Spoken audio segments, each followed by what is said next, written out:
You had a WWE Smackdown dark match, I guess, in 2007.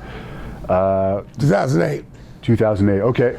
So we'll set the record straight. On the internet it says 2007. And also on the internet it says that was kind of a tryout match, but you beat the guys up or something. And it was all bogus politics stuff. Yeah. They switched our tag partners 3 times. We were supposed to go against Jimmy Snuka and his partner at the time. Then we were supposed to go against somebody else, and then we ended up going against... Jimmy Snuka's son, you mean? Yes, Jimmy Snuka's son, yes. And I forget what their team was called at the time.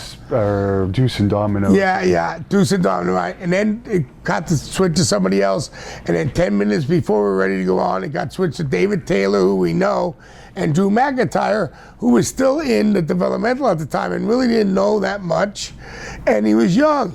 You know, now he's doing great, and he's a good friend of mine. I, met him when I was doing Hogan Knows Best. He came to see us. We were in Panama City with the midgets, and I was doing the MCW show. It's called Micro Championship Wrestling with Hulk Hogan, and we had a good time. And I'm glad he's doing good now, but he was too young at the time. So they tried to switch. They said we couldn't say, like, cheer to the fans. We had to get in and out, and we took too long. That was all BS, dude. We went and did our match. The match wasn't bad at all. They were cheering nasty. And I just think sometimes it comes down to politics, but we didn't do nothing wrong in that match. I know a lot of things were said, but that's not true. So, let everybody say things, I mean. I do remember reading you got one of the biggest pops of the night, if not the biggest that night. Yes, we did. So. And they were chanting nasty. And there were a lot of fans around the ring. So what are we supposed to do? Go right to the ring. That's what they were telling us. Go right to the ring. What are you talking about? We're in our hometown. People are cheering us. You got to go around and say hello to the fans, and still get the match in.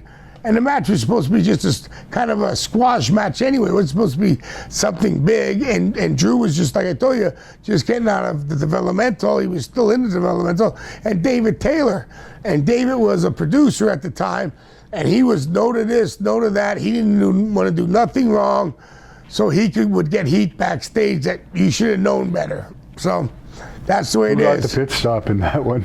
Huh? Who got the pit stop in that match? I don't even remember. I mean, it should have been David Taylor. We helped him out when he came over in WCW. Then he didn't return the favor. He's not like Lord Regal. Lord Regal's a good stand-up guy. He is good friends of ours and a good stand-up guy. Taylor is funny, though. On the few times I've met him, he's a pretty funny guy, but I never... We'll ask him about that next time. Why did he screw the Nasty Boys? I will. I don't know if that would be worth paying for a shoot interview with him. Nah, really? No offense. What are they paying for him? 20 cents right now? Anyway, to tell you the truth, if you want to know my real heartfelt feeling, why the hell did we even have a tryout match? There was no reason for a tryout match. We were there, we were in shape, we were wrestling at the developmental center every day against the young kids for, I don't know, almost 2 months straight, and we were ready to go, so I didn't understand that either.